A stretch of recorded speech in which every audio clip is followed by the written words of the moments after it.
ভাই ভাই আমার টাকা দেন, আমি কিছু খাবো। যা ফকির এখান থেকে।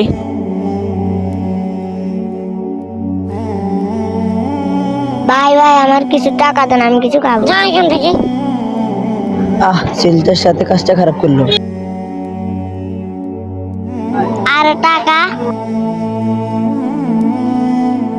আরে এ ফকিরনির বাচ্চা টাকা পেয়ে গেছে, দেখি তো।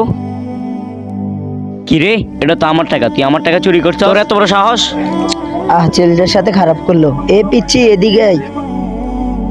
কিরে, তোরা দেখলাম না কিছু টাকা পাইলি, টাকাগুলাতে তোর থেকে নিয়ে গেছে। থাক ভাই, আমার কোনো আফসোস নাই।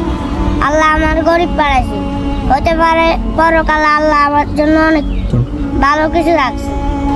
আরে ঠিক বলছো, আজকে তোমরা গরিব দেখে কারোর কিছু কইতেও পারো না। আচ্ছা ঠিক আছে ভাই, যাও। হ্যাঁ, আসলে আমাদের সমাজে গরিবদেরকে খুব অবহেলা করে।